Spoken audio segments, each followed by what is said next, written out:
Invisible change, visible progress. Sacrifice comfort, gain control. Work is worship, rest is rebellion. Obedience over innovation.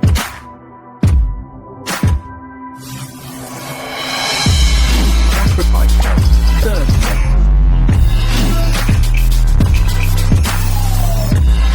Suffer in silence, prosper in unity. The greater the exploitation, the greater the reward.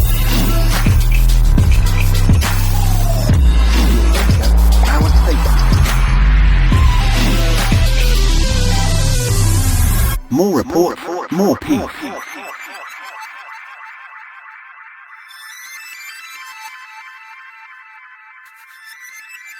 Welcome, everyone. Welcome to another episode of the Low Life Podcast. I am Chris Miller, also known as Group Roof, and I am here with the Cyberpunk Librarian. Hey, how y'all doing tonight, everyone? And our guest for tonight's show is Evo Terra. Welcome, Evo. Well, hello, gentlemen. Thank you very much for having me. So I want to give a little introduction to who Evo Terra is, because in this age where podcasting has gotten so vast, it is possible that someone might not know who you are, Evo. And as strange as that may seem, I want to give you a little introduction. Evo has been doing this since 2004, if I remember correctly. Yep, October 14th, 2004 is the exact day I published out the 40th podcast in the world. So we're going back a ways. Evo is one of the oh gosh, I'm going to say grand old men, but boy, that sounds really awful. We are some of the elders of podcasting. Evo, could you tell us a little bit about how you kind of got into this? I know you started off as a radio show, did you not? Yeah, that's the whole thing happened. But we're talking fake radio, or I'm sorry, internet radio, which is the same thing as being fake radio. Yeah, I was asked to be on an internet radio show back in 2002. So prior to the word podcasting even existing. And the show I was on, we interviewed science fiction authors.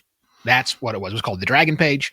It was this internet radio show that went on a server inside of an independent bookstore in Phoenix. And that was connected to, I don't know, probably just a regular Cox internet connection to the internet. And if you knew where the address was, you could go listen to this show that we produced every single week. Kind of sounds like a podcast, doesn't it? But it wasn't, because you had to listen like at a specific time, right? The way radio works today. Yep, that's how it got started. You know, and it's funny, I don't know if I ever told you this, but we have this in common, because I worked in 97. I worked for an online bookstore called Bookstacks Unlimited out of Cleveland. It was the first bookstore on the web that we know of. We were doing business on Telnet back in 92. Oh, man. And I mean, like taking credit cards and stuff, very insecure. I'm sure people would have had a field day. But we had a real audio stream, and we would interview authors, much like you did for your show. And I got to meet Neil Gaiman that way, and Robert Zubrin of the Case for Mars. And it was quite a time when you would have to, do all the real audio encoding and get it out there. And like you said, people would have to tune in at a specific time. And it was like terrestrial radio, but not. Yeah, very much so. What we did for our audience, because we like you, we were talking to a whole bunch of authors, and where else are you going to find this information? It's not like you're going to listen to Arthur C. Clarke on a regular radio station, right? So the hardcore nerds fell in love with our show. It is an independent, this internet radio show. But they said, well, you have these recordings. Why can I only listen to it on the radio station? So it took us about, 3 days before we realized, that's kind of dumb. Why don't we just put this together as, we'll make a blog. This was back when pre-WordPress, movable type was the CMS that we were using at the time. And so we had a blog, and we just embedded a real audio player. So that's how people could listen to the show without waiting for it to be, whatever time the broadcast was. So that was pretty popular. We got a lot of people listening that way, especially when we had Will Wheaton on one of our episodes. That might have crashed servers in a big way. It certainly did. So yeah, we had a blog, and we had these MP3 files that were attached to it. So when we discovered podcasting on October the 12th is when we discovered podcasting. 2 days later, we had a podcast, but not just a podcast. We had a podcast that had 150 some odd episodes already done. So when we went live, nice back catalog we got there.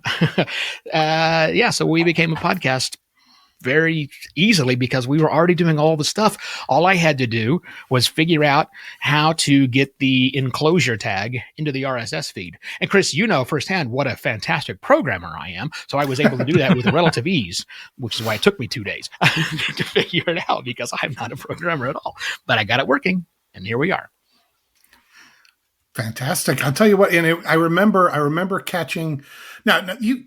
I'm trying to. Was it Dragon Page? Was that the original show? Because I know there was Dragon Page, and then there was Cover to Cover, and it kind of had a couple of different iterations. We did. We changed names a few times because we didn't know what we wanted to be when we grew up. But yes, we began as the Dragon Page, but then we started doing a real live radio show at the biggest, the largest AM radio station in the Southwest, and that was KFYI right here in Phoenix, Arizona, 550 AM, the Valley's talk station. And they wanted our show, but they didn't want to syndicate our show. They wanted us to do a live show.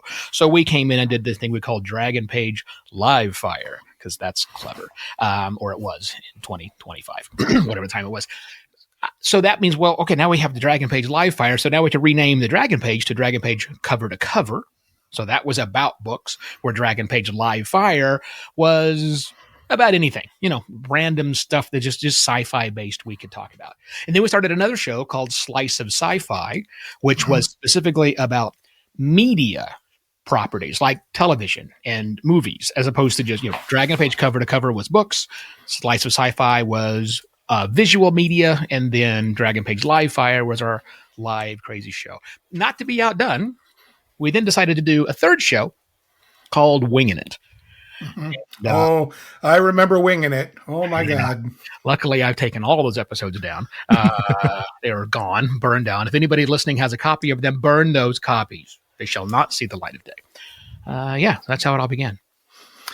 And that is, I remember discovering Dragon Page and Slice of Sci-Fi and eventually Winging It. I got to listen to some of the first episodes of Winging It. And that was more or less how you and I met, was because, well, I remember Murr Lafferty having a small segment on the show. That's where Geek Fu Action Grip got started, if I remember correctly. Exactly. And you and I met because I remember you coming on and having this idea. I really want to hear your take on this, because I'm going to give my take after you're done, because we haven't talked about this in 20 years. We have not. Yeah. So go for it. So the funny story was I was getting into podcasting. I was listening to you guys. I was listening to a few other things. I think it was probably Leo Laporte was out there and all that. But it was like you say, there was like 40 or 50 of us, and I was kicking around starting my own. And you came on one day and was talking about this. Wouldn't it be neat to be able to do serialized fiction? Wouldn't it be neat to do audiobooks? And you were, I think you were talking about T. I think it was Scott had come to you and Paul, if I remember correctly, and maybe Mark Jeffries. Those were the first four that I recall.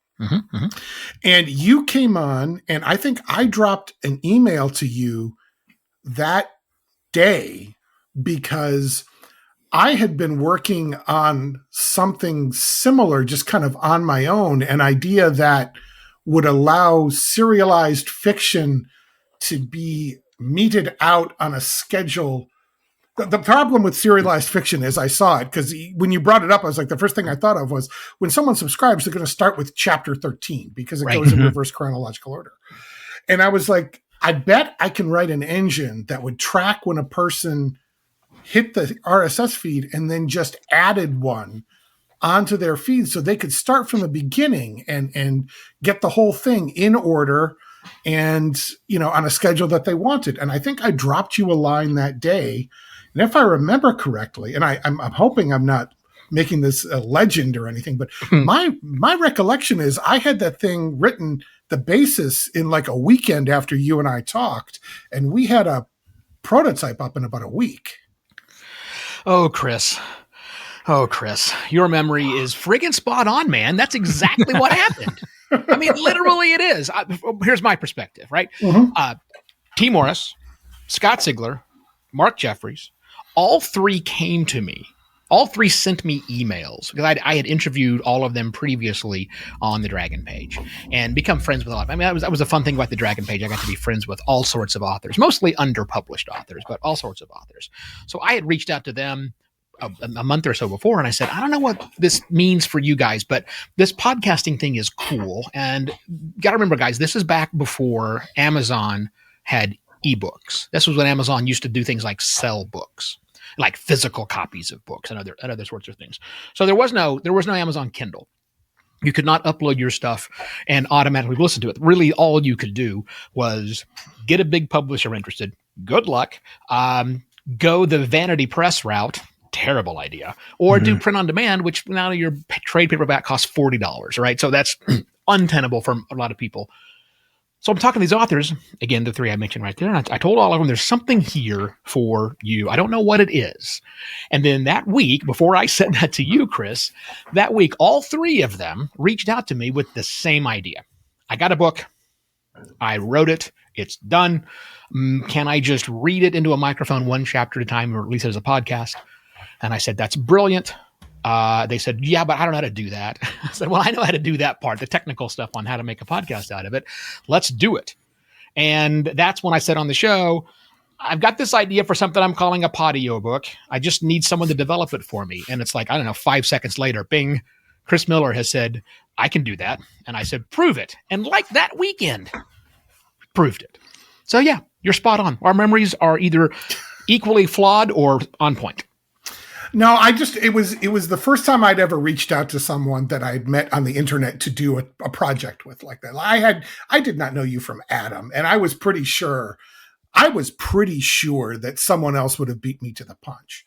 But it was a real delight getting to work with you and T and pull that thing together. And, Podio Books has moved on from the internet. It's part of it is part of Scribble. Mm-hmm. Yeah. Mm-hmm. And you can go back if you want to go through the Internet Archive and take a look at it. But Podio Books was a major leaping off point for a lot of authors in the world. We did not we helped. We didn't do it, but we helped a number of people build their audiences. And these folks that are now New York Times bestselling authors and have been doing this for 2 decades now. Yeah. They owe us nothing. I don't want to take any credit for their success, but I want to say maybe we helped a little bit. And that was always the goal. Without a doubt. The model for Podio Books was a lot like what we do at Neon Dystopia. It was all about getting independent fiction out there. Mm-hmm. The majority of the funds, I believe it started at 50%, but then we upped to 75% of all donations because it was all donation based. Right. We did not charge anything for this. You could listen for free if you wanted. But if people donated, everybody got 75% of whatever came in went back to those authors. Yep. And it was an amazing thing and an amazing time. And it lasted how long? Until 2015. So, 2015, we were 10 years. We were a decade. And most of those old shows, there's like 700 that are available. So you can go to, any of your podcast directories and listen to a lot of those if you want to hear that. But that was also back in the time, we have to talk about the fact that, and yes, everything you said, by the way, I want to hit this about you and I knew from the beginning. I think one of the first things we said is this is not designed to make money. We're not here to make any money. You and I had both worked with enough independent authors. Back then, independent authors were getting screwed 9 ways to Sunday. Everybody wanted to charge them for certain things. And I hated that. I hated the leeches out there taking people who are extremely creative and just trying to suck money out of them.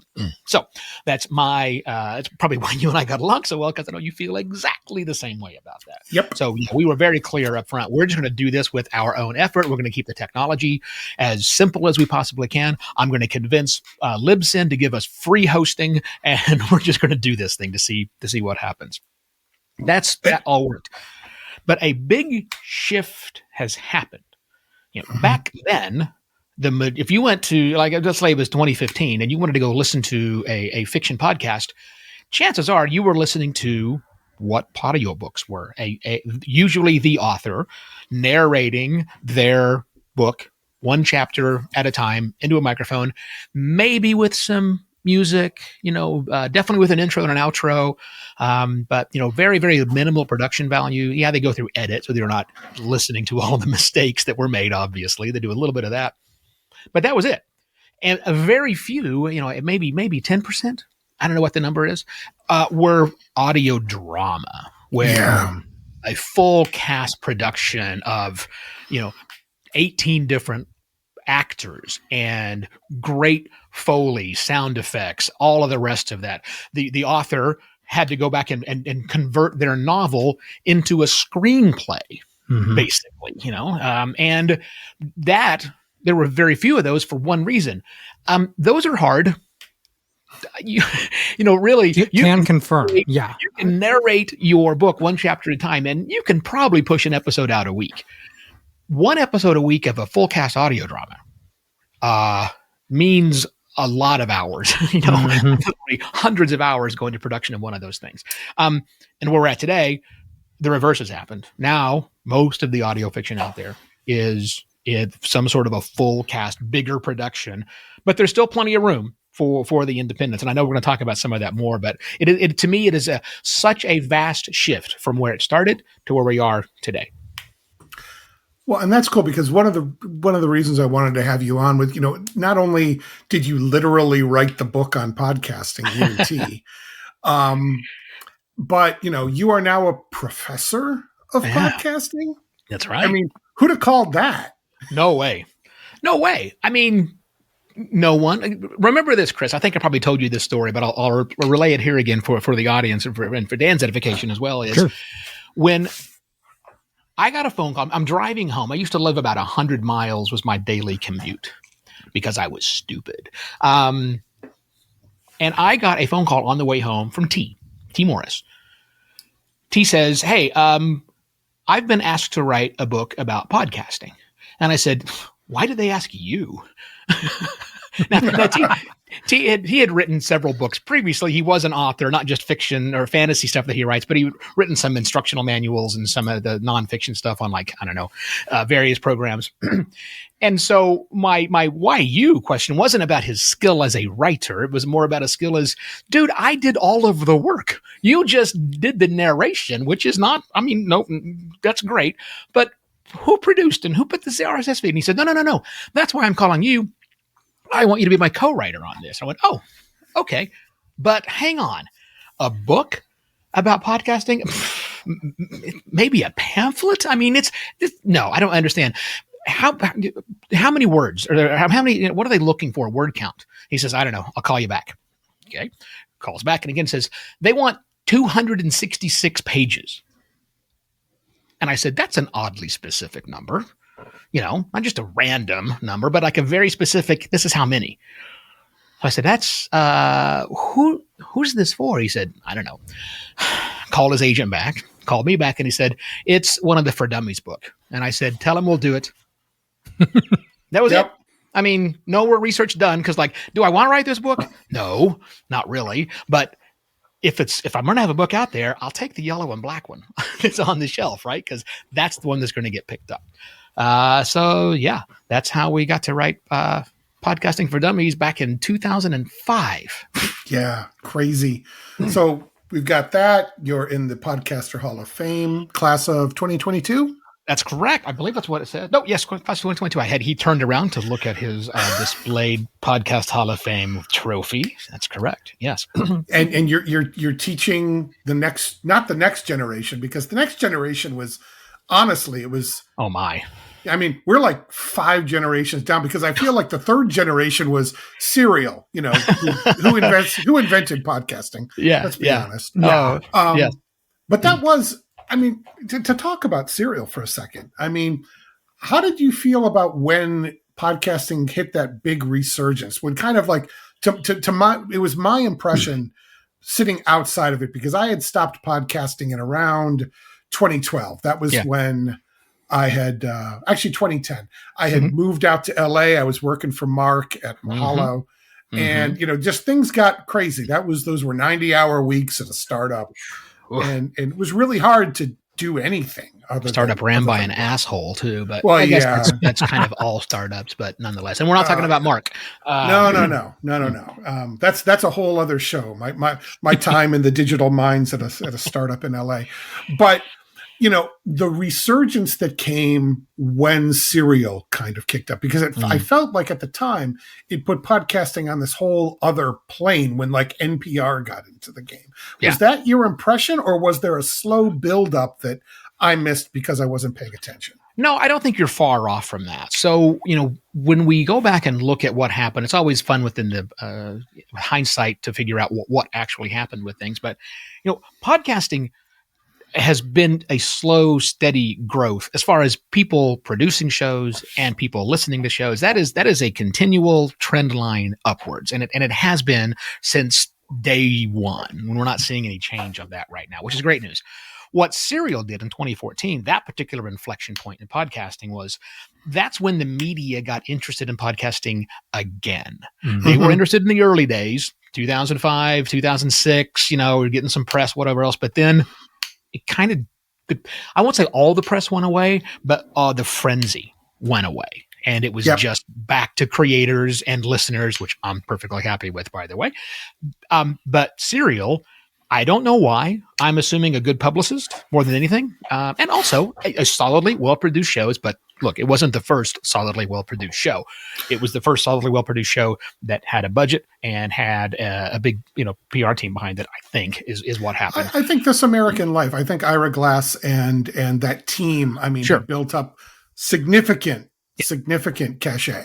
Yeah, they certainly had. And so they could put all of their weight behind it because it was kind of the first thing that it wasn't a NPR show that now has a podcast. This was something that was brand new. This was only this podcast. And it was unlike really any other media that had existed that anybody cared to listen to. I'm sure there are plenty of people who will jump up and tell me, what about? But it really captured the attention of the media, which therefore got attention to everybody else out there. So a huge resurgence in suddenly interest from new listeners came in, but mostly that media coverage saying, oh yeah, there's this thing called podcasting we forgot about. Yep.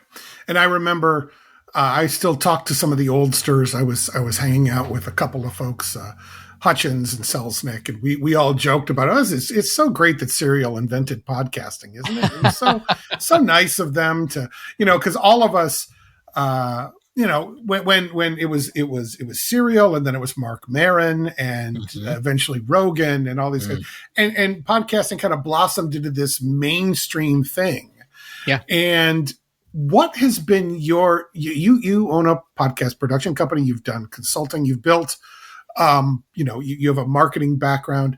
How did you see this adoption from like maybe 2015 to now? Like, how has this progressed as a profession, as a way for people to communicate, but also, have you also seen it like as an art form develop at all, or is it all just monetized and bullshit now? Excellent thing to talk about.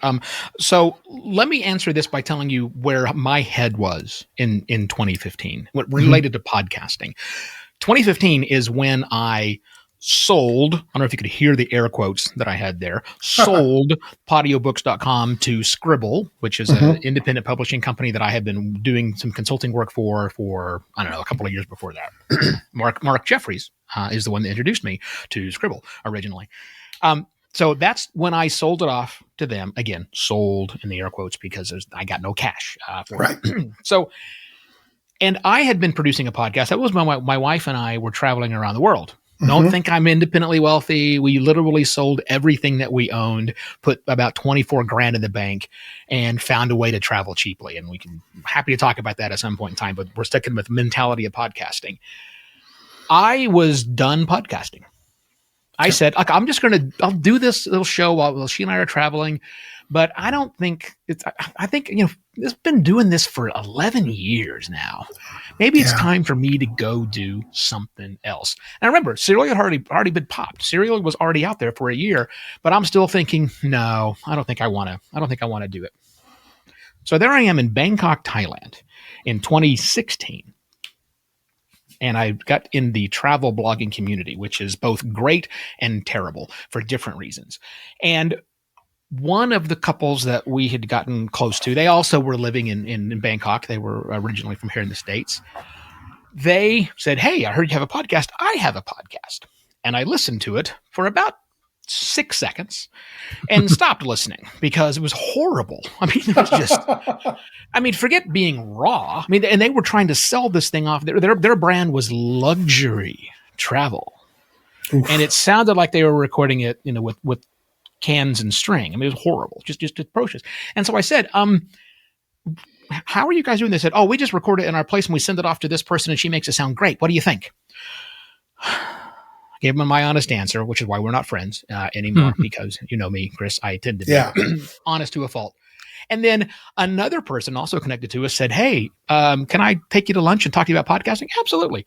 So we go to lunch and Rick's buying me lunch and I'm talking podcasting, this. And he said, yeah. I don't want to do any of that.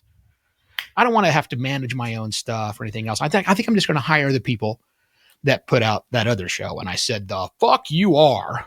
That is not happening. How much are you going to charge you? And it was something like $50 an episode. And I said, I'll do it. Just let me do it so that it actually sounds good. And then, Chris, I don't know how the hell this happens, but like in a month, I had 3 other clients. Mm-hmm. And it's like, God damn it. I'm a podcast producer now. I never wanted to do this, but I was doing it not charging authors, but these travel bloggers who do have some budget, and I was charging them cheap money to do things. And like, well, God damn it, now I have a podcast production company, and that was 2016, and now here I am in 2025, still making podcasts, but for businesses, people who have a budget, who are going to spend their money anyhow, so it might as well spend it with me. Very cool, because I wonder, a lot of people have gone into this. And there was a gold rush mentality, I think, especially after 2015 of I'm going to get in and I'm going to make a bunch of money on this and we're going to get ads and we're going to do this and we're going to do that. And I know that was when I checked out because I remember I really like, and Dan does this, and it's one of the reasons I wound up meeting up with the guys here on Low Life is I like people that do it as a passion project. I mean, and everybody would like to make a little money on it. That'd be great. But the artistic and the creative side of it, I mean, those early days were very, very happy times where I discovered an awful lot of great people doing a lot of great stuff. Yeah. And when I look out and try to listen, I only listen to a handful of podcasts because they all sound the same now. They're overproduced. They've got too many commercials. They're vapid. They don't really seem to care about what they're doing. And even the good ones wind up getting monetized and then getting dumb. I mean, I just I loved 99% Invisible when it was independent, but then they became part of Radiotopia and then they got bought by, I can't remember, was it Stitcher? And it's practically unlistenable now. People run out of steam and keep going. Yeah. And so, I one of the reasons that I was really thrilled when CoinOps and Zero and Scum and Dan came and said, would you be interested in joining, was because this is a creative endeavor with a bunch of artists. Yeah. And that kind of leads me into the excitement that I felt when you and I met back up, because we lost touch for a little while. I was, getting divorced, raising kids, doing this, doing that. You were traveling the world. And we met back up to talk about some things, and I discovered that you were doing this, the end.fyi thing. Can you tell us about this? Yeah, I certainly would. So again, I decided I want to get out of podcasting and then I got back into podcasting, but the podcasts I was producing at the time, they're all business-based podcasts. The great thing about that is there is no expectation of getting 50,000 listeners because most businesses don't have 50,000 customers. They just don't.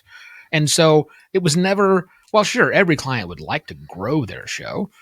That wasn't the goal. The goal was more business drivers that I did, which is great, but also soul sucking because I got out of the marketing business on purpose in 2014, and now suddenly I'm back into it again. So, but that's fine. It's a way to make money, way to make a living, and it's a fine way. I was doing things I was happy with, but there was no real creativity at that. So, several years ago, I kind of decided to re-immerse myself in the fiction podcasting world, which is where I got started with all of this. And I was frustrated, Chris, when I got into this because while there was all of the passion to do it, and there were plenty of professional shows out there, but like everything in the podcasting world, the vast majority of the content produced is done by amateurs, people sitting around having fun and doing what they want to do. But the problem was, a lot of these shows, because they are hard to produce, literally hundreds of hours can go into an episode of a fiction podcast with a fully cast.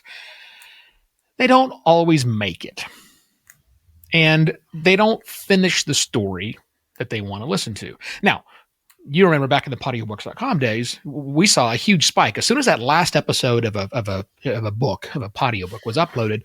Downloads spiked. People were waiting until it was over because they wanted to have a binge-ready experience. That just wasn't easy to find out for fiction podcasts. No one had really thought of the idea of maybe we should have a directory that only contains fiction podcasts that are complete to a certain degree. Like watching streaming movies or streaming television shows, you can watch those that are releasing as they go, but I had a big download spike when that last episode of Wednesday dropped, right? That's when I started listening or watching the show. So that's what I wanted to really bring out. And I went to one of the many podcast movements and spent the entire time not talking to all of my friends in podcasting from the beginning, which is what usually happened when I went to a podcast convention. But I spent it all with the fiction podcasters. I hung out in their booths. I talked to them, tried to understand their pains and figure out what's important to them as a creator, right? And then also as a listener, what's the perspective going on? And what I decided was that I am not a fiction podcast creator. I once tried to write a piece of fiction and I sucked at it. I'm great at writing nonfiction, but I cannot do fiction to save my life. So there was nothing I could do to really help the fiction podcasters themselves. They didn't really need a podiobooks.com model. They could do all the stuff on their own. Podcast hosting got a whole lot easier, as we all know, right? So there wasn't a service I could do for them, but one, and that is showcase their show when it's hit the end. And I went, ooh, that's a clever name for a domain. Surely the end.com is available. So it's called the end.fyi instead. And yeah, I started it as a newsletter to just do it once a week. I'd say, hey, here are some shows that I found that have reached at a season finale or multiple season finales or are fully complete. And that was 164 weeks ago. 165 weeks ago is when I started this. So I can't do the math. I don't know when I started, but I do know I've done it exactly 165 weeks because that's the number of newsletters that I put out. I put out a newsletter every single week that now contains all of the new updates that I've added to the show. And going strong with 1,600 shows or more than that by the time this gets aired that are listed in the directory. Pretty sweet. That's amazing. That is. I was so excited when I found out about that because, like I said, I've gone through a very dry period. I'm very selective of the things that I listen to. And I've always enjoyed those full cast audio dramas. I remember going back and listening to things like the Metamorph podcast and other full cast productions, Leviathan but always Chronicles? being sad. I'm sorry? Leviathan Chronicles, remember Leviathan Chronicles Mm-hmm. was near and dear to my heart, but those were, like you said, were the minority. So when you and I got back together to start working together on some tech projects, and I found out about the end, going up there and finding full cast sci-fi, cyberpunk, all kinds of things. And you don't just cover indies. I mean, you've got Yeah. BBC podcasts in there. You've got, you cover the whole thing. I try to. The idea behind the end is we want to be the largest directory of completed, or as I'm now saying, binge ready, because what does completed mean after all? So of binge ready audio fiction. That means fiction podcasts. That means audiobooks. That means audio dramas that are either for sale or put up on Bandcamp somewhere. I take a very liberal approach to the word audio fiction. So as long as it's released, achieved at least one season finale, and the artist or the creators are willing to submit the show to us, we're going to add it to the directory, and it's going strong. That's amazing. That is so cool. But in classic form, Chris, and in classic form, no charge.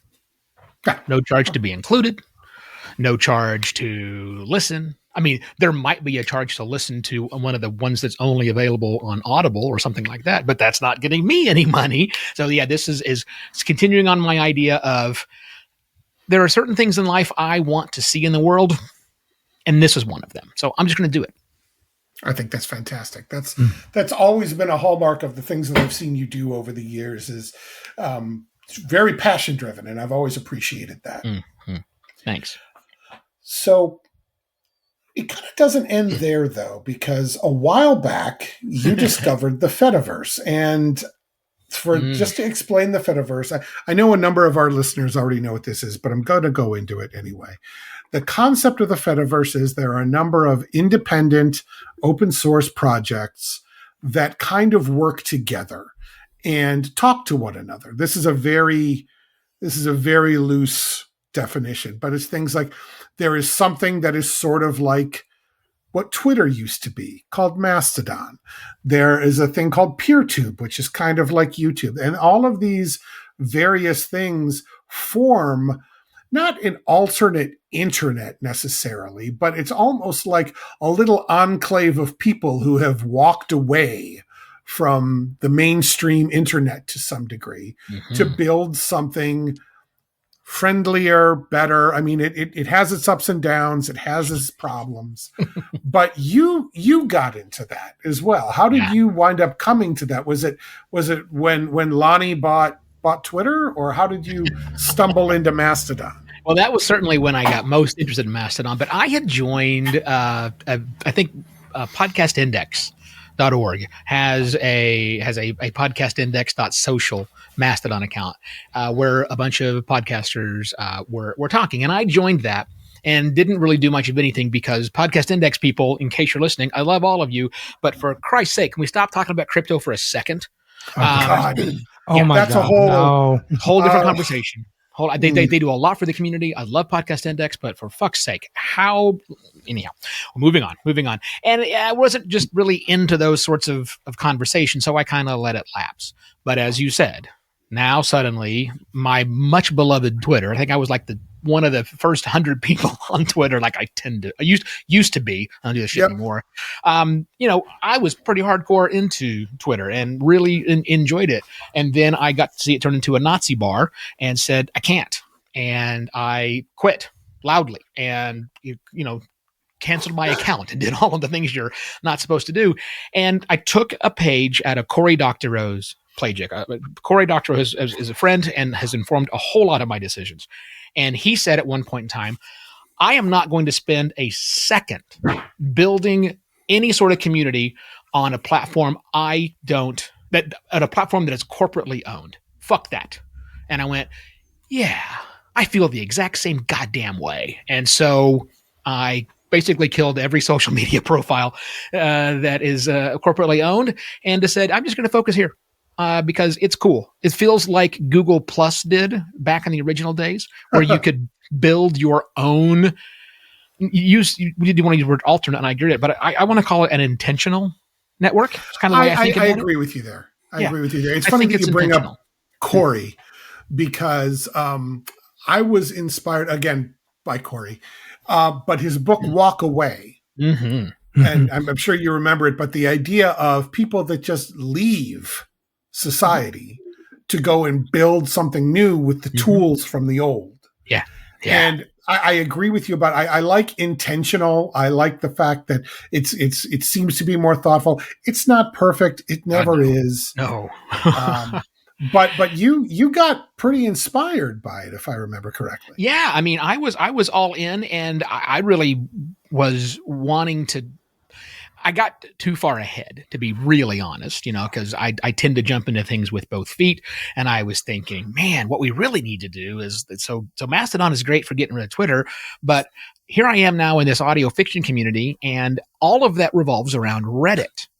Reddit is in one particular community on Reddit, the audio drama subreddit, which I love very much. And it is a great place to be. It is very welcoming and inviting. It is the only subreddit I pay any attention to because most of them are toxic shitholes, but not the audio drama subreddit. But it's on Reddit and it's owned by a Nazi, and we want to get, change something. So I thought, let's make a new thing. Let's use not Lemmy, but what was the other one called? What did we were trying to do? Oh, I can't even remember. I don't remember either. It was the alternative to Lemmy that wasn't quite baked enough yet. Because I remember when you and I and I'm going to say Command Line. When the three of us were working on it, we kept running into it's just not ready for prime time yet. Yeah, that was the problem with that, and so I kind of gave up those deals, and then I found out that there was one Mastodon server that was originally set up for fiction podcasters called Pod Vibes. The creator of that said, I don't want to keep paying for this. I'm going to shut it down. So I called him up and said, well, just give it to me. I don't want to buy it from you because I will certainly take it. I'll give me the domain name, and we'll transfer it. And then he said, yeah, let's do that. And then I said, fuck, I don't know how to do that. Chris, Command Line, help. Can you do this? And they said yes, and they did. Yep. And so podvibes.co, if I remember correctly. That's it. Yep. Still going. Looking at it right now. Still going strong. I mean, it's mostly me, and I try to encourage audio fiction folks that sign up for the end to make an account on Pod Vibes, and most of them don't. But that's because look, most independent creatives, it's hard to run a show. I know it. I totally understand. I've had enough podcasts in my life, and still today, that it's hard to run a show, even harder for fiction podcasting, and they want to use social media as a tool to find more listeners. And that's not the prime directive of Mastodon. Mastodon is to build an intentional community, as we talked about previously. And so, you're going to post something, and if you have no followers, no one's going to see it. Whereas if you post something on Blue Sky or Twitter or Facebook or whatever, all these algorithms pop up, right? And it is very difficult for me to convince creators why they should build an intentional community. So I don't try to convince them anymore. I'm just happy paying cheaply for that server, knowing that if it goes tits up, I've got people like you who can come help me fix it. Yeah, help me fix it, I mean fix it. Yeah, and a big shout out to Hugo over at Masto.host.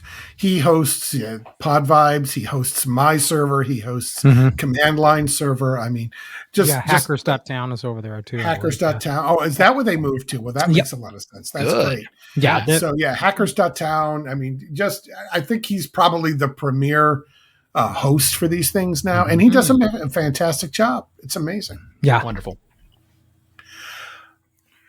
So you've got your finger on the pulse of this. Oh God.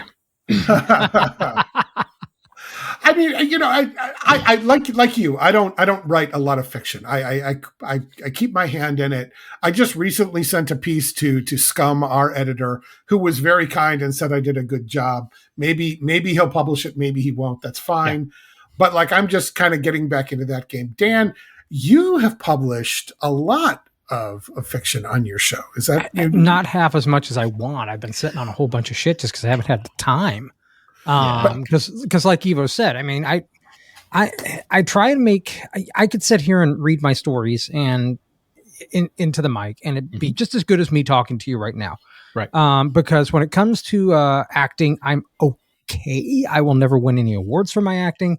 But I don't have the time to manage like a full cast thing. And I would love to, because one of the shows that I'm doing right now, the main character is a woman. And do I have a woman's voice? No, I do not. But I'm not going to go to the effort of trying to find, I don't even want to ask one of my friends, hey, do you want to like narrate this 15-minute episode for me for no money whatsoever? Yeah. And something that you said really resonated with me about the passion projects. I am under no illusions that I will make money from my podcasting. It's not even part of the plan. Right. I have a Redbubble account where if you really want to go to it, you can buy merch. I have never brought it up on a podcast because it just feels kind of ick. And, I really sympathize with the idea of, trying to make something more out of it than just reading into a microphone. I throw in all kinds of, sound effects, and there's music, and there's breaks and stuff like that in the action. And I'm not doing anything different. I listen to a lot of old time radio, and I'm stealing it. Yeah. I am absolutely stealing this shit. Oh yeah. And it's the whole thing about doing fiction. I mean, I have no problem writing fiction. I just have a problem recording it, because I can do an episode of Cyberpunk Librarian, which is a nonfiction podcast through and through. I don't think I've ever done any bit of fiction on Cyberpunk Librarian. If I did, it's been so long ago, and I am too old that I don't remember it. I can do an episode of Cyberpunk Librarian. I can have it written in 2 to 3 days.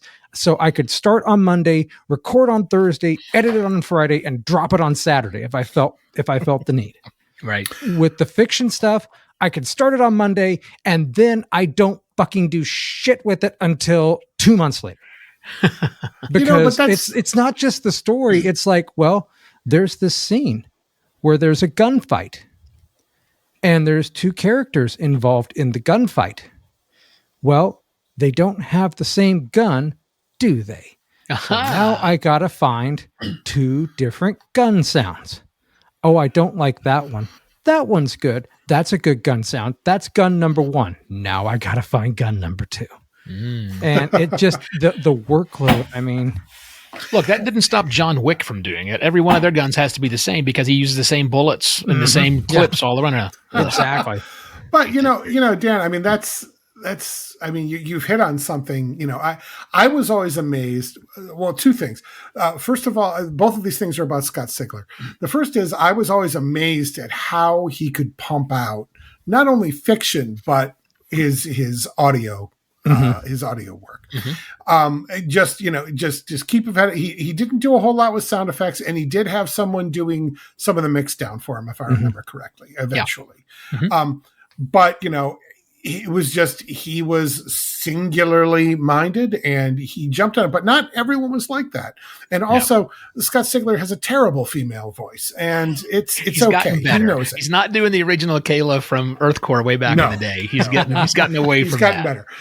And so, but I think, Dan, you bring up a good point. I mean, there's only so much work that you can put into this. And even though it's a passion project, and even though it's an art form, we're all constrained by that same thing. I remember when my first podcast was called Unquiet Desperation. And it was an interview show specifically because I didn't want to do it by myself. Fair enough. And because I believed that individual people had interesting stories. And I did maybe 20 of those, and those were good. And eventually I moved on to doing other podcasts with other people. But it's finding the thing that you're passionate about. And I adore the fact that there are people out there that are able, everything from like the stuff that you're doing with Parables of the Vibe, which I am so excited to hear the second episode of. So am I. It'll be great. In 2027. But to the one that I'm listening to right now is called The Strata. And it's a cyberpunk podcast. I'm on the 5th season. They're just starting season 13, and it's a full cast, fully produced thing, and it really inspires me. It makes me want to get back into this medium. And thank God you guys invited me on, so I didn't have to go and do something by myself. Yeah, and by the way, for the Strata, season 13 starts on the 11th of November. Okay, that's fantastic. Yeah, it's only 43 minutes and 43 hours and 20 minutes right now. But I mean, finding, one of the things I stumbled into, and we'll get to this at the end of the show as well, because I want some recommendations from you. I was on the hunt for cyberpunk fiction. Because I had kind of run through not everything that's ever been printed, but I had done a pretty deep dive, and I was looking for something fresh, something new, something interesting. And the fact that you had a cyberpunk section, more or less, was wonderful for me. And some of them resonated with me, some of them didn't, but that was fine. It was great to go and find a place, just like the inspirational feeling that you had when you stumbled across the first blogs that you read, or the first fiction that you read online. Like I remember stumbling across Old Man's War when it was still a blog, when he was still publishing it online. And it was just this feeling of, I found something cool, and it's something that someone is doing just for the love of doing it. And, again, I will not begrudge anybody getting advertising on their podcast. There's a ton of it in the Strata, and I just, I listen to it or I fast forward through it, but the stories are good. The world is immersive, and it does the thing that I needed to do, which is inspire me a little bit. Yeah. 100%. And it just speaking for myself, I live in a lucky time because I started podcasting years ago too. I was looking on an old website that I used to do a podcast for, the original Hyperlinked History. And I think it was 2007 when I started. Yeah. At the time, I mean, I did everything myself from, the intro tune. I wrote the intro tune for it. I recorded the intro tune on a, Yamaha. I think it's a DGX 200. It's in my storeroom right now. Did all of that work. And now at least I have a benefit, and I know that other podcasters doing fiction in this realm that want to have the music and the sound effects and the little extra bits that just you don't have to have them, but by God they do add something to the story.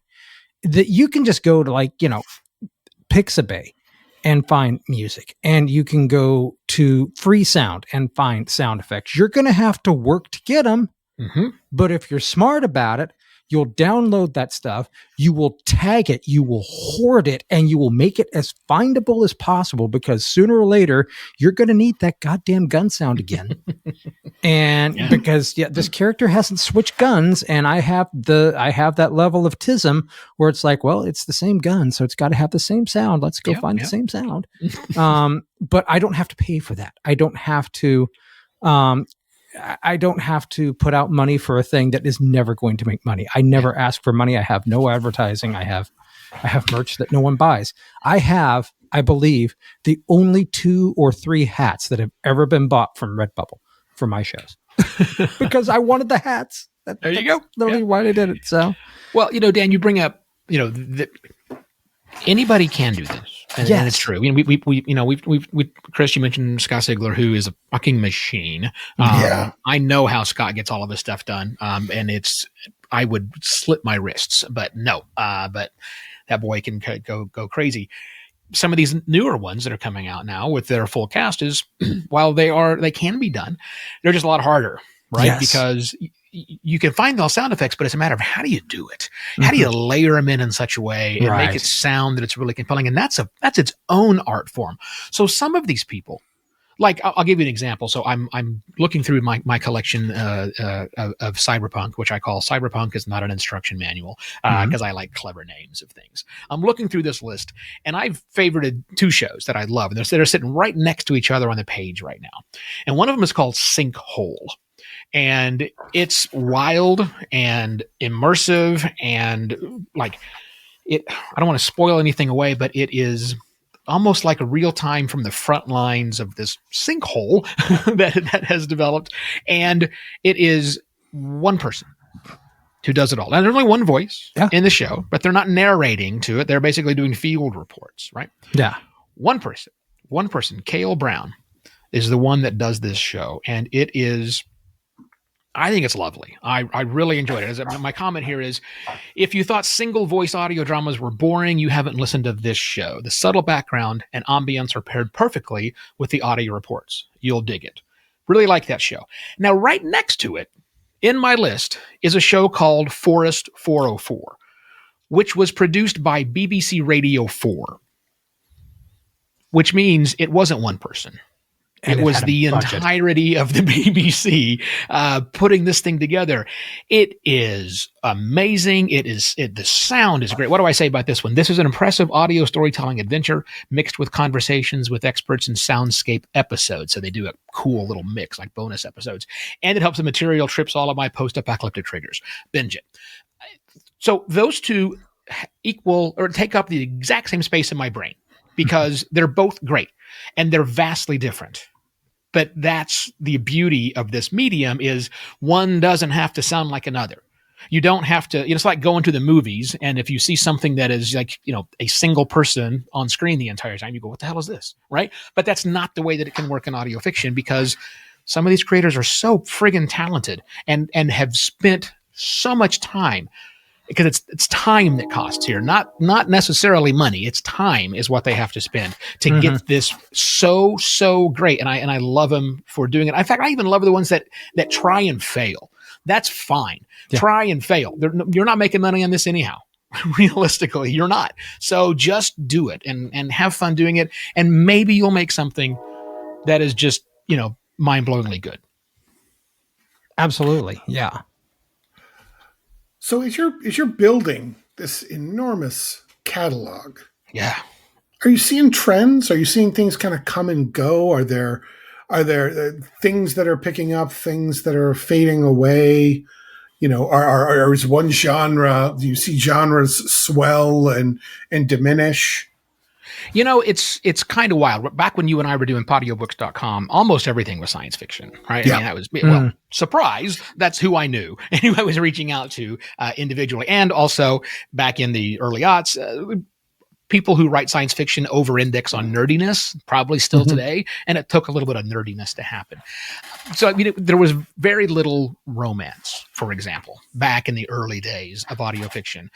Now there's tons. There are entire production companies because I don't know if you guys know this or not, but romance is really popular. It's huge. Yeah. So now there are people who've recognized that and are filling these gaps that didn't exist previously. Like, I didn't know I could listen to these stories. And some of them you would classify as erotica. That's always been out there. But most of them now are just, rom-coms or standard classic love stories. It's amazing.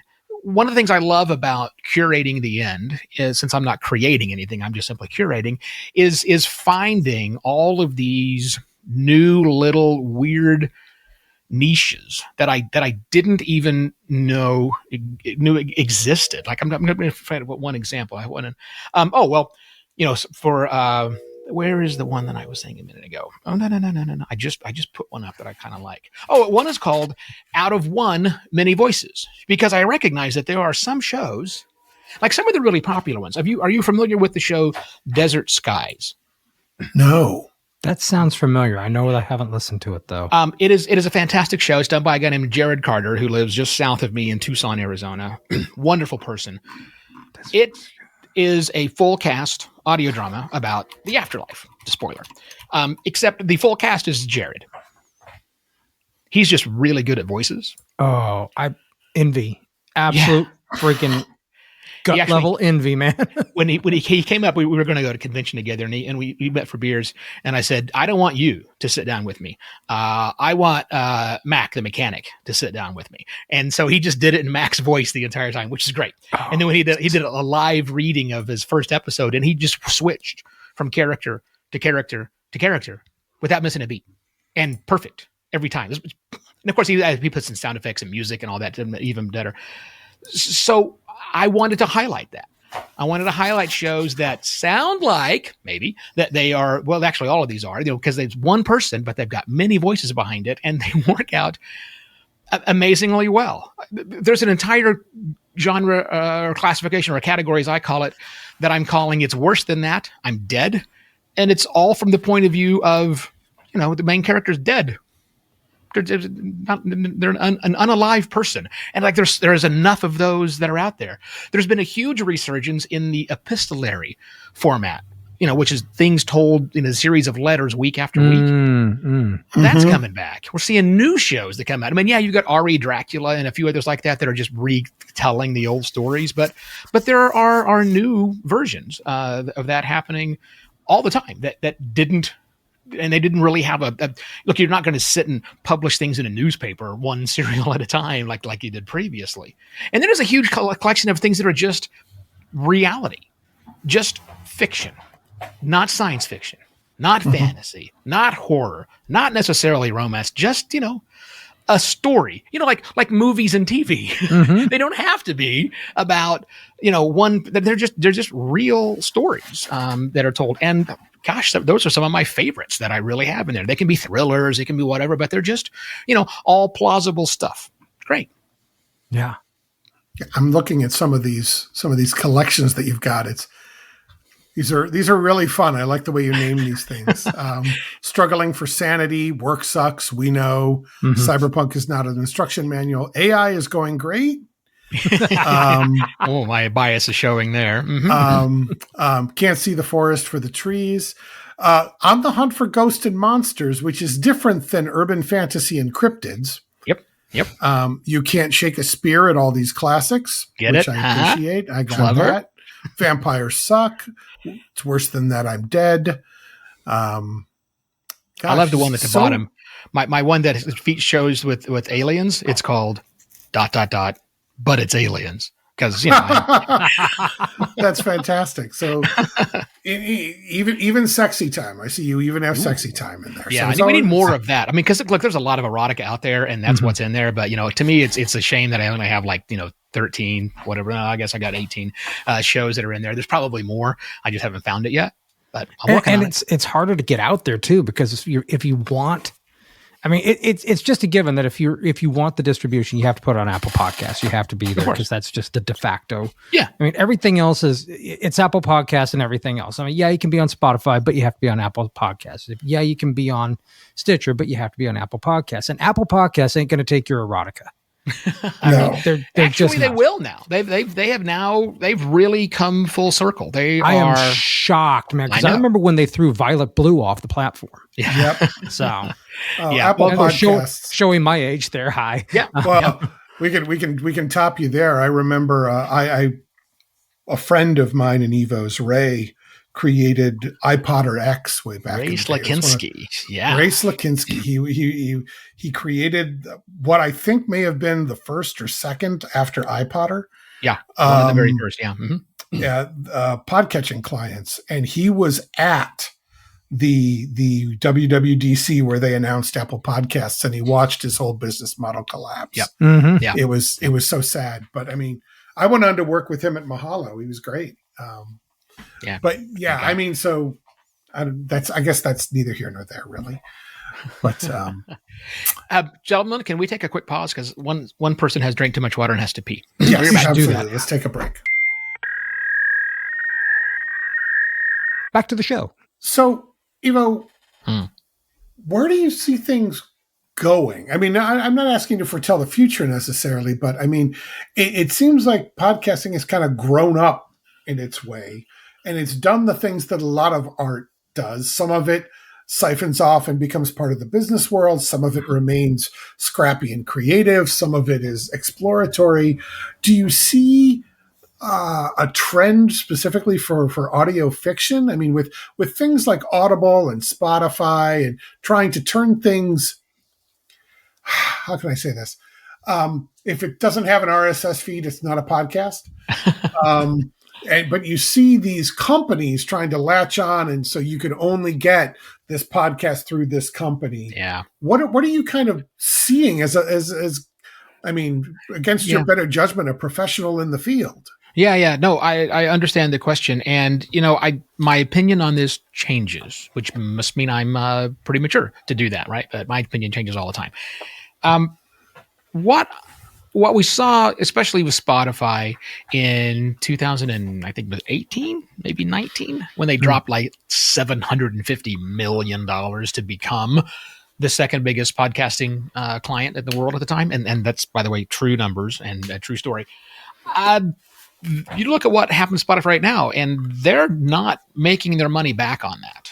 Mm-hmm. Spotify makes their money by ripping off artists, right? We all know that. So that's, and they don't make any money from podcasting. I mean, they make some. They do have Megaphone as their ad serving platform, which they take between 50 to 30% of all the ads that are running on there. So that makes them probably some decent money, but I don't know that it's fully funded everything that they're doing, because, it only works if it's on Megaphone. And we've seen other companies, YouTube started it and now they're backed off from that were trying to, angle in and say, look, we're going to just buy up these shows and we're going to make them available on our platform and our platform only. And that's the way it's going to be. But that's not working. And it's for one reason. There's no money in this. Mm-hmm. People are spoiled for choice. There are currently anywhere between 12,000 and 60,000 fiction podcasts. I don't know the exact number, but one of my fellow catalogers, audiofiction.co.uk, the Cambridge Geek, he has about 12,000 shows in his catalog. Uh-huh. Now, not all of them are active. Not all of them are actually alive any longer because it's hard to curate something that is that big, which is why I asked Chris to help me write some programs that would help with that, but it's a different topic. And then if you go back to the podcast index, I'm friends with the people that run that. So I asked Dave one time to run a query and say, I just want to give me a list of how many podcasts. I don't want the individuals. I just want a total number of how many podcasts have a category of fiction. And it was 60,000. That was 3 years ago. So who knows what the number is right now. Yeah. But of course, a lot of those shows that have fiction as a category aren't really fiction. They might be about fiction. Like the Dragon page was about fiction. And if we would have had fiction as a category at the time, we didn't, we would have categorized that. So I know that that's not the right number. So it's somewhere between 12 and 60,000 of shows that are out there. That's a lot of choice. And they are as equally available to anyone to listen to as the next podcast. That's not true for most media. It is hard to go and watch They Live, for example, which I just watched last night. God, I love that show. Mm-hmm. Wow, it's amazing how accurate it still is today. That's hard to do because what platform is it on? You can't just go, there's no blockbuster.com. Is it on Netflix? I don't know. Is it on Hulu? I don't know, right? So that becomes very difficult to do. So those companies, I think, that work on those kind of media properties, they can corner the market. They can say, we're going to make this. If you want to watch Peacemaker, you got to get it only through us, Max, HBO Max, or whatever it is, right? But that's never going to work in podcasting. Never. We got Audible out there that's done its own thing, and Audible has fucked up podcasting for 20 years. They've missed so many goddamned opportunities. It makes my head spin. But business doesn't think that way about these kinds of things. So they were the only ones that could have done it, and they didn't. But now they're just out there, and so they're available. So I no longer worry, like I used to worry, that a lot of these things are going to get locked up behind a paywall. What we're seeing happen is shows get locked up behind a paywall, and they don't make their money back. Mm-hmm. And then they have to, now all of a sudden, then they put them back in full publication and release them with ads, and okay, now they're making enough money at least to cover the expenses currently, right? For the larger shows. That's never the case for the little ones. So when you ask me the question of what do I see the future holding, I think it's going to stay distributed, where there is not not distributed, decentralized. That's there you go. That's always been podcasting. We've seen a lot of pressure to go against that and pull things back. But I think the genie's out of the bottle, to use an old cliche. And I don't know that it's ever going to get back in. I don't worry about video. I used to worry about video. I used to advise my clients, you need to have a video plan. Now that's all bullshit because you don't. Those numbers are all made up. Nobody watches. Yep. Realistically, no one watches bad TV, which is what most YouTube shows are. There are exceptions to every rule, obviously, but that's not really a big deal. So I say it stays distributed. It stays weird if you want to be weird. Yeah. And it also stays plenty of good quality content if you want only the best, most highly produced things. There are plenty of shows out there. Realm still, funding a whole lot of shows that are doing some really high quality work. The BBC hasn't stopped making content. All sorts of other companies you can think of that are continuing to do that. But there's still plenty of room for the little guy because it remains the most level playing field I can think of for content. I agree. I rely on I think our old friend Matt Selznick would call it the punk ethos of podcasting. The idea. I remember once upon a time, me and another guy we used to know were going to start a podcast called "Fuck Your Podcast." But I mean, the idea that anybody can spin one of these things up and get it out there, and yeah, getting ears is hard, and vying for attention is hard. Yeah, but you stay at it long enough, you will get an audience. It may be 20 people, it may be 200 people, it may be 20,000. Yeah, but exactly. it builds over time. You just have to. It's the staying power. That's the tricky bit. You got to be in it for the long run. Yeah. If you're expecting immediate returns, go do something else. It's just not probably going to work out for you. Mm-hmm. So I've got two things I want to cover before we end. Oh, okay. The first is related to podcasting, and the second one is not. All right. I think I want to do the one that's not first so that we can end on your recommendations. Okay. So I sent your Wikipedia entry, which is still cracks me up that I have a friend who has a Wikipedia entry. But I sent it to the group, and CoinOps came back and said, I need to know more about this beer diet. So could you regale us with that story before we get to your recommendations? Yes, I can. First off, quick shout out to all of your listeners out there. If anybody can edit a Wikipedia page, please get in contact. Mine is so woefully out of date. I haven't lived in Bangkok since 2018. So please, let's fix that. I was looking at this like, I haven't talked to Evo in like years, but even I know some of this shit is wrong. Yeah. Well, I think it's mostly accurate. It's just out of date for a lot of those things, right? So anyhow, I don't know if you know this about me, guys, but I occasionally have these really weird ideas. And sometimes I have to get somebody to help me with those ideas. Sometimes I just do it all on my own. So years ago, I read an article in a magazine back when, we had print magazines, or when I read print magazines. And it was about a guy who, for the entirety of Lent, what is that, 40 days, I think? Yeah, 40 days. He had a friend of his who is a home brewer brew him a special beer, and he drank that beer, and that's it. That is the only thing that passed through into his gullet was that beer for the entirety of Lent. And so I was intrigued by that. But the problem was he drank that one beer, which was a brown ale, which is a good beer, but arguably perhaps one of the most boring beers you could possibly get. So I said, well, I like this idea, but problem number one is I can't just drink one kind of beer. That's going to get boring on the palate pretty quickly. And the second problem is he did it for Lent, and that's not me. I'm the opposite of religious, right? So an atheist since I was 7 years old. So nope, can't do the religion.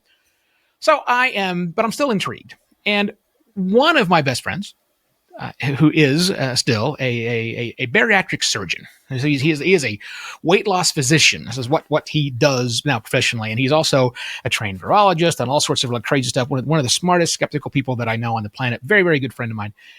I'm over at his place, smoking a cigar, drinking beer. That sounds great too. I mean, tell me about that. Yeah, Roush is a great opportunity to get a beer. But no, we're chatting, and random things come up, and I share this story, and I say, I'm thinking about doing this, but I'm going to do it with different kinds of beer, maybe just for a month. And he said, "Don't." So why not? So well, you're going to lose muscle mass, right? So there's not enough protein. You need at least 30 grams of protein a day to maintain your muscle mass. He said, but that's fine. Just put a couple of sausages in it and for it every day. And let's do it over the month of October. We'll call it the Oktoberfest diet. I think is what he wanted to call it. And he said, and we don't have any good data about this. Why don't we do this? And then you come into my office every single week and I'll give you an exam. We'll do blood work. We'll do full physical tests, all the various stuff. And let's just see what happens. Because the worst thing that can happen is I start to see negative results on your lab work, Evo, and you will just simply stop because that's all we have to do, right? What's the worst that could happen? Under guided supervision, let's try this thing. And I said, you're a friggin' genius. Let's do it. Let's start like next week. It was October, like coming up right away. So yeah, I went into my place of employment at the time. And this was back when I used to work in advertising. And I was a VP at this advertising agency. And I went into the owners and I said, I have this idea, but it is going to require me to drink beer at the office, which I knew wasn't going to be a huge problem because we had a keg in the office that was my job to keep filled. And I did religiously on that one. The good news is advertising has a rich history of drinking on the job. So they said, sure, why not? It's like, why would I not do this thing, right? Although, also, my kid, NJ, who's 34 now, at the time was like 16 or 17 years old. So like, ooh, built-in driver. And so it began. And I did it for the entire month of October. The only calories that enter my body was beer or sausage. I'd have black coffee to keep, kind of the hunger pains down. And then I kept track of everything that I ate, everything that I drank. And, at the end of this month, I should say this, again, I went in to go see, Terry Simpson, Dr. Terry Simpson. He actually is the, one of the, don't spoil the story, Evo. I went to see him, like I said, at the beginning, every week went in, we did blood work, all the various things. Here's what happened. At the end of the 30 days, I could have kept going, but my wife said, no, you need to drive a car one of these days. And also, no. And I had lost 15 pounds. Damn. My bad cholesterol dropped by half and my overall cholesterol dropped by a third. During the blood tests, my liver enzymes, lipids, whatever they call those things, never moved off baseline. Not once. So looking at my blood work, I was just healthier. Looking at my weight, I was just healthier at the end of that 31 days than I was previously, which was pretty frigging amazing. Not bad. Yeah. So everybody asks, well, how'd you feel? Right. That's the question I get. So what was it like? And I said, every day I was a little drunk and a little hungry for a month. Yeah. My body, probably the people I had at the worst were the people who worked for me at this agency. I was in charge of the media team. And apparently by day 6, I had transformed into what they call an asshole. Yeah, I guess it had been a steady slope down, but day 6 was like the day that it like broke all of the records and whatnot. But here's the good news. That's also the day that my body said, fine, you win. I'm not going to yell at you anymore, other than make you think you're a little bit hungry all the time. After that first 6 days, the rest was a cakewalk. And I repeated it the next year. I did it again the next year. And I was much more smart about how I did my drinking. Like my 10 a.m. beer, which was my second beer of the day. I had a breakfast beer, and then at 10 o'clock was my next beer. I decided to not make that triple IPA my 10 a.m. beer, which really helped me. See the wisdom behind that. Sure. Yeah. Nothing like just staring at your screen for like 3 hours and realizing, I shouldn't have done that. Yeah.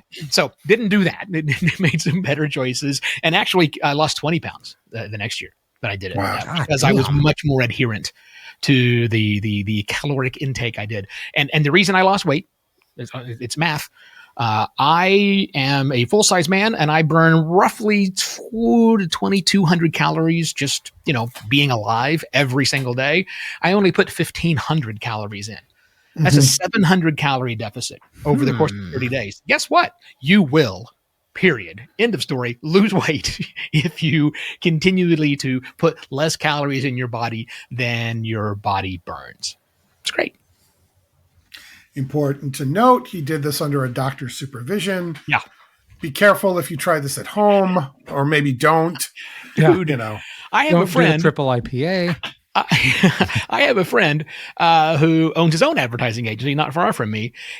He has been doing this every year. I just found out. He still does it. He did it last month. I was just out riding bikes and drinking beer with him yesterday, and his wife said, "Yeah, of course, he's still fucking doing it every October." Nice. Well, it's good to have traditions, I guess so. So I wanted to wrap it up with recommendations. You have this massive catalog of podcasts, and our folks, we're mostly a bunch of nerds, art nerds, tech nerds, it kind of runs the gamut here. Yeah. But I was wondering if you had some recommendations for us, because I'd love to be able to point some people at the things in your catalog for them to go and enjoy. Yeah. So I'm going to give you a general suggestion, and then I'm going to get some specific suggestions. So right now, listener, if you go to the end.fyi and you look at any of the pages that are on there, you're going to see some books that are listed as a fan favorite. Fan favorites, 99% of the time, that means me. I am the fan. We do have some others that have added some content in there, but there are certain shows of mine. Or not of mine, certain shows that I really enjoy. And you can, if you go into the website under Explore the Directory, you're going to see a link that says, what are the best fiction podcasts and audio dramas? And those are everything that has been classified by me or possibly somebody else as good, quality, enjoyable, listen with confidence. Right now, there are, God, how many do I have on this page? That's 200, that's 300. Yeah, there's like 300 or so that have listeners. You're gonna have plenty of content. So if you don't want to run the risk of getting something that maybe is not the best audio quality in the world, because look, I'm not selecting shows to be in the catalog based on quality. Quality is in the ear of the beholder in this case. And there are some fantastic shows out there that are really, really well written, but didn't have the same kind of production value. And maybe that's not your thing. If you want to stay away from those, if you want to just be assured that you're going to listen to something that at least one person thinks sounds really good, just go into the best category and you'll see those. But let's get specific, because you guys have talked about cyberpunk. So let's talk a bit about cyberpunk. And I gave a couple of recommendations before, but I'm going to get very specific here and talked about just a few of them. As soon as I can figure out where the hell happened to my cyberpunk page, where is it? Oh, there it is. Because it moves around on my page. It's sorted by which one had the most recent activity in it. Okay. Cyberpunk shows that I absolutely love. As I mentioned previously, there's Sinkhole. And I really think you guys should listen to it. It's a 12-hour run across 2 seasons. Still waiting on the 3rd season. I hope she comes back, or they come back, to do this, because that would be really good. I want to see the ending of it. I mentioned Forest 404, also a good fan favorite. But there's 2 other ones I want to talk about. One is by it's called Unleashed, and it is a very professional production. It is done by a company called a Podium Podcast, I believe, is who did that one, but with some super top notch. This one, it was originally first released as a Spanish podcast, and it got podcast of the year for elevating the genre of audio fiction in the 2023. I'm not even trying to pronounce their name because my Spanish is terrible. So wonderful show. I really, really like this show. It was, the idea behind it is, I'm not going to spoil the idea. I'm going to tell you what I said about it, because it's cyberpunk, so that's good enough for you. What I said is, this is simply an outstanding listen. The story is fabulous, the acting is spot on, and the soundscaping puts you right in the action. And it's a little more than quite chilling due to its similarities to real life, e.g. politics. Unleashed is the name of that show, and it is really amazing. The one I listened to the most recently that I fell in love with was this a much shorter show, only 3 hours and 47 minutes. So think like, a movie that's too long, but this is better. 9 episodes. It's called Burnout. And it's produced by a company called Alternative Stories. And I know a lot of the work. I like a lot of the alternative story stuff, but man, this one really gripped me. It's about zero-G racing and crime and cyberpunk altogether. Ooh. What a weird combo, right?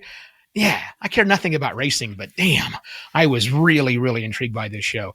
In fact, that's what I say. Cyberpunk, racing, and organized crime all in one show? Sign me up. This fast-paced multi-timeline tale too, so it's like Pulp Fiction, right? Is absolutely riveting, and the sound design and performances are excellent. So, Burnout by Alternative Stories and written by Lewis Carter. Great content. Excellent. And I should note that on all of your pages, you've got links to not only the RSS feed, but Apple Podcasts, any place that this shows up, if I remember pretty much, right? just about everywhere. I mean, because it's not everybody listens to the same thing. So many podcasters will just share, hey, here's my link to the show on Apple Podcasts, and you figure it out after that. No, I don't buy that. I think that's just a mistake. So yeah, if it's available on Apple Podcast, it's listed. If it's in the podcast index, that means it's listed on a whole bunch of other services and sites.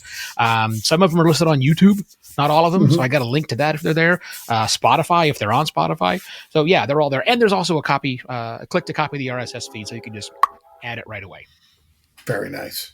Very cool. Well, thank you, Evo. I really appreciate you coming out and hanging out with us for a little while and, talking to us about all of this. You've got a breadth of experience in this area that I think a lot of people don't realize a person could have. They don't realize how long we've been at this sort of thing. Yeah. And how things evolve and change and how rich the content field is out there. So I'm really appreciative of you coming in and sharing it with us. Well, I appreciate you inviting me on to share all this with your lovely peoples. On that note, I guess we're out. So, go listen to a podcast, would you? Hey, it's the Low Life Podcast. Do you know anything about nightmares? You James talks of cowboys and cyberspace. Ever read Neuromancer? Ever experienced the new wave? Next wave? Dream wave? Or cyberpunk? I didn't think so.